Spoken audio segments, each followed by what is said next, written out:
ನಮ್ಮ ಜಮೀನುಗಳಲ್ಲಿ ಭದ್ರಾ ಮೇಲ್ದಂಡೆ ಪೈಪ್ ಲೈನ್ಗಳು ಹಾದು ಹೋಗಿದ್ದು, ಇದಕ್ಕೆ ಪರಿಹಾರ ನೀಡದೆ ರೈತರ ಹೊಟ್ಟೆ ಮೇಲೆ ಬರೆ ಎಳೆಯುತ್ತಿದ್ದಾರೆ ಎಂದು ಹಿರಿಯ ವಕೀಲರಾದ ಶಾಂತಕುಮಾರ್ ಹೇಳಿದರು.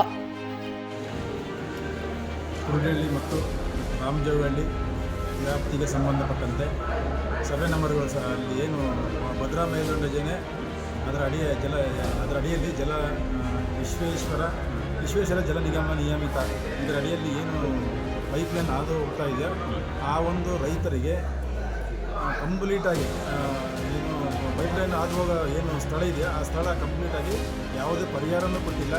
ಮತ್ತು ಅದು ಅದರಿಂದ ನಾವು ಅದರ ಅಭಿವೃದ್ಧಿಗೆ ನಾವು ಅಡ್ಡಿಪಡಿಸ್ತಿಲ್ಲ, ಅದು ಅಭಿವೃದ್ಧಿ ಆಗಲಿ. ಆದರೆ ಅದನ್ನು ಏನಾದರೂ ಪರಿಹಾರನ ವ್ಯವಸ್ಥೆ ಕಲ್ಪಿಸಿಕೊಡ್ಬೇಕಾಗಿ ನಾವು ರೈತರಿಂದ ಅವ್ರಿಗೆ ಮನವಿ.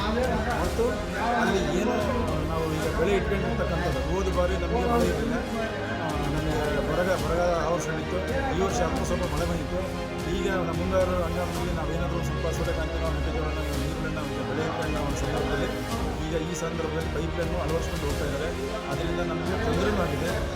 ಮತ್ತು ನಮಗೆ ಅದರ ಬೆಳೆ ಪರಿಹಾರ ಅಂತಂದು ನಮಗೆ ಏನಾದರೂ ಕೊಟ್ಟರೆ ನಮ್ಗೆ ಅನುಕೂಲ ಆಗುತ್ತೆ. ಮುಂದೆ ಹಾದು ಹೋಗುವಂಥ ಏನು ಜಮೀನಿಗೆ ಆಗಿರ್ತಕ್ಕಂಥ ದೊಡ್ಡ ದೊಡ್ಡ ಒಡ್ಡುಗಳು ಅದು ಹೊಡೆದಾಗೋದಿಲ್ಲ. ಏನಾದರೂ ಈಗ ಜಾಸ್ತಿ ಮಳೆ ಬಂದಂಥ ಸಂದರ್ಭದಲ್ಲಿ ಜಾಸ್ತಿ ಮಳೆ ಆದರೆ ಸಂಪೂರ್ಣವಾಗಿ ಅದು ಪರ್ವತದ ಬಣ್ಣಕ್ಕೆ ಬಚ್ಕೊಂಡು ಹೋಗುತ್ತೆ. ಅದರಿಂದ ನಮಗೆ ರೈತರಿಗೆ ನಷ್ಟ. ಟೋಟಲಿ ನಮಗೆ ಏನು ಎಲ್ಲಿ ಹೋದರೂ ನಮ್ಗೆ ರೈತರ ಮೇಲೆ ಹೊಡೆತ ಬೀಳುತ್ತೆ ಹೊರತು ಯಾವುದೇ ಕಾರಣಕ್ಕೂ ನಮಗೆ ಪರಿಹಾರವನ್ನು ಕೊಟ್ಟಿಲ್ಲ, ಏನಿಲ್ಲ. ಇದರ ಬಗ್ಗೆ ದಯವಿಟ್ಟು ನಮ್ಮ ಏನು ರೈತರಿಗೆ ಆ ಒಂದು ಹಾದು ಹೋಗಿರ್ತಕ್ಕಂಥ ರೈತರಿಗೆ ಮುಂದಿನ ದಿನಗಳಲ್ಲಿ ನಮಗೆ ಪರಿಹಾರನೋ ಅಥವಾ ಅದರಿಂದ ಏನನ್ನು ಆಗು ಹೋಗತಕ್ಕಂಥ ಬರ್ತಕ್ಕಂಥ ನಮಗೆ ಖರ್ಚುಗಳನ್ನು ಕೊಡಿಸ್ಕೊಟ್ರೆ ನಾವು ಅದನ್ನು ಮತ್ತೆ ಪುನರ್ ವ್ಯವಸ್ಥೆ ಮಾಡ್ಕೊತೀವಿ. ಇಷ್ಟು ಹೇಳಿ ನಾನು ಅವರು ತಾಲೂಕು ಕಚೇರಿಯಲ್ಲಿ ಶಿರಸ್ತೇದಾರ್ ಗಿರೀಶ್ಗೆ ಮನವಿ ಪತ್ರ ಸಲ್ಲಿಸಿ ಮಾತನಾಡಿದ ಅವರು, ಚಳ್ಳಕೆರೆ ತಾಲೂಕು ರಾಮಜೋಗಿಹಳ್ಳಿ, ಕುರುಡಿಹಳ್ಳಿ, ಬಾಲೇನಹಳ್ಳಿ ಹಾಗೂ ಅಕ್ಕಪಕ್ಕದ ಗ್ರಾಮಗಳ ವ್ಯಾಪ್ತಿಯಲ್ಲಿ ಬರುವ ರೈತರ ಜಮೀನುಗಳಲ್ಲಿ ಭದ್ರಾ ಮೇಲ್ದಂಡೆ ಪೈಪ್ಲೈನ್ ಅಳವಡಿಸಿದ್ದು, ಈ ಪೈಪ್ಲೈನ್ ಕೆಳಭಾಗ ಮತ್ತು ಅಕ್ಕಪಕ್ಕದಲ್ಲಿ ಸುಮಾರು 20 ಅಡಿಗಳ ಆಳ ಇದ್ದು, ಇದರಿಂದ ಆಳದಲ್ಲಿರುವ ಫಲವತ್ತಲ್ಲದ ಮಣ್ಣು ಈ ಜಮೀನುಗಳ ಮೇಲೆ ಬಂದಿದ್ದು ರೈತರಿಗೆ ತುಂಬಾ ನಷ್ಟ ಉಂಟಾಗಿದೆ. ಇದರಿಂದ ಕೂಡ ಬೆಳೆಗಳು ಹಾಳಾಗುತ್ತವೆ ಹಾಗೂ ಕೆಲವು ರೈತರುಗಳಿಗೆ ಸಂಬಂಧಪಟ್ಟ ಇಲಾಖೆಯಿಂದ ಯಾವುದೇ ಮಾಹಿತಿ ಇಲ್ಲದೆ ಇವರುಗಳ ಜಮೀನುಗಳಲ್ಲಿ ಪೈಪ್ಲೈನ್ ಹಾದು ಹೋಗಿರುತ್ತವೆ. ರೈತರುಗಳಿಗೆ ಬಿತ್ತನೆ ಮಾಡುವುದಕ್ಕೂ ಕೂಡ ಬಾರದ ರೀತಿಯಲ್ಲಿ ಪೈಪ್ಲೈನ್ ಅಳವಡಿಸಿದ್ದು, ಇದರಿಂದ ನಾವುಗಳು ಉಳುಮೆ ಮಾಡಲು ಕೂಡ ಆಗದೆ ನಮ್ಮಗಳಿಗೆ ಬಹಳ ತೊಂದರೆಯುಂಟಾಗಿದೆ, ತುಂಬಲಾರದ ನಷ್ಟ ಉಂಟಾಗಿದೆ ಎಂದರು.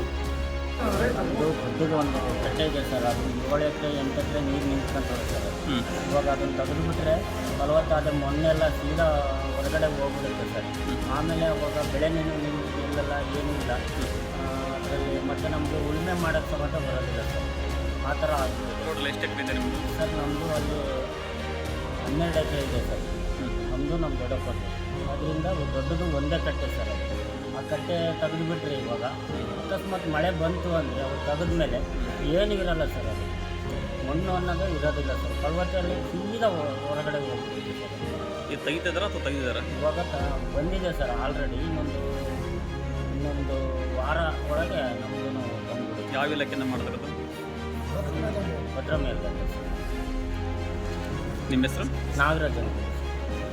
ರೈತರಾದ ನಾವುಗಳು ಜಮೀನುಗಳಲ್ಲಿ ನೀರು ನಿಲ್ಲಲೆಂದು ಒಡ್ಡುಗಳನ್ನು ಕಟ್ಟಿಕೊಂಡು ಈ ಕಟ್ಟೆಗಳನ್ನು ಹೊಡೆದುಕೊಂಡು ಭದ್ರಾ ಮೇಲ್ದಂಡೆ ಪೈಪ್ಲೈನ್ ಅಳವಡಿಸಿರುತ್ತಾರೆ. ತುಂಬ ಮಳೆ ಬಂದ ತಕ್ಷಣವೇ ಈ ಫಲವತ್ತಾದ ಮಣ್ಣೆಲ್ಲ ಕೊಚ್ಚಿ ಹೋಗಿ ಇದರಿಂದ ನೀರು ಶೇಖರಣೆ ಆಗದಂತೆ ಹಾಗೂ ಫಲವತ್ತತೆ ಆಗದೆ ರೈತರು ತುಂಬ ನಷ್ಟವನ್ನು ಅನುಭವಿಸುವ ಸಂಭವ ಒದಗಿ ಬಂದಿರುತ್ತದೆ.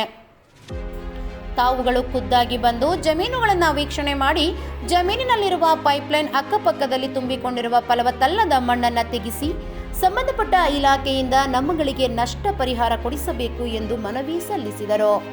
ಸರ್, ನಾವು ಈಗ ಇವತ್ತಿನ ದಿವಸ ತಹಸೀಲ್ದಾರ್ಗೆ ಮನವಿ ಕೊಡಬೇಕಂತ ತಾಲೂಕು ದಂಡಾಧಿಕಾರಿಗೆ ಮನವಿ ಕೊಡಬೇಕಂತ ಬಂದಿದ್ವಿ.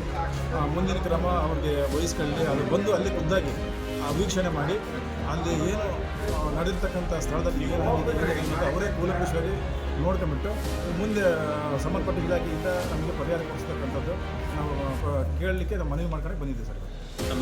ಶಾಂತಕುಮಾರ್ ರಾಮಜೋಗಹಳ್ಳಿ ಹಾಗೂ ಅಕ್ಕಪಕ್ಕದ ಗ್ರಾಮಗಳ ಕಡೆಗೆ ಮಾತಿದೆ ವಿಷಯ ನಮ್ಮ ಜಮೀನುಗಳಲ್ಲಿ ಭದ್ರಾ ಮೇಲ್ದಂಡೆ ಪೈಪ್ಲೈನ್ಗಳು ಹಾದು ಹೋಗಿದ್ದು ಪರಿಹಾರ ಬಗ್ಗೆ ಈ ಮೇಲ್ಕಂಡ ವಿಷಯಕ್ಕೆ ಸಂಬಂಧಿಸಿದಂತೆ ಚಳ್ಳಕೆರೆ ತಾಲೂಕು ರಾಮದುರ್ಗದಲ್ಲಿ ಗುಡಿಹಳ್ಳಿ ಬಾಲಿನಲ್ಲಿ ಹಾಗೂ ಗ್ರಾಮಗಳಲ್ಲಿ ಗ್ರಾಮಗಳ ವ್ಯಾಪ್ತಿಯಲ್ಲಿ ಬರುವ ಜಮೀನುಗಳ ರೈತರುಗಳು ಈ ಮೂಲಕ ತಮ್ಮಲ್ಲಿ ಕೇಳಿಕೊಳ್ಳುವುದರಿಂದ ಈ ಗ್ರಾಮಗಳ ರೈತರುಗಳ ಜಮೀನುಗಳಲ್ಲಿ ಮೊದಲ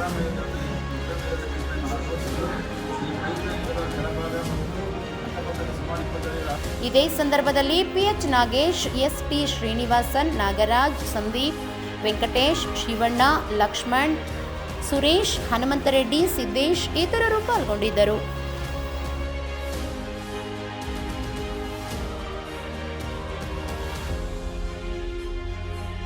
ಮತ್ತಷ್ಟು ಸುದ್ದಿಗಳಿಗಾಗಿ ಸಿಟಿ ಚಾನೆಲ್ ಚಳ್ಳಕೆರೆ ಸಬ್ಸ್ಕ್ರೈಬ್ ಮಾಡಿ. ನಮ್ಮ ಚಳ್ಳಕೆರೆ ಟಿವಿಯನ್ನು ಪ್ರತಿದಿನ ಸಂಜೆ 8 ಗಂಟೆಗೆ ವೀಕ್ಷಿಸಿ.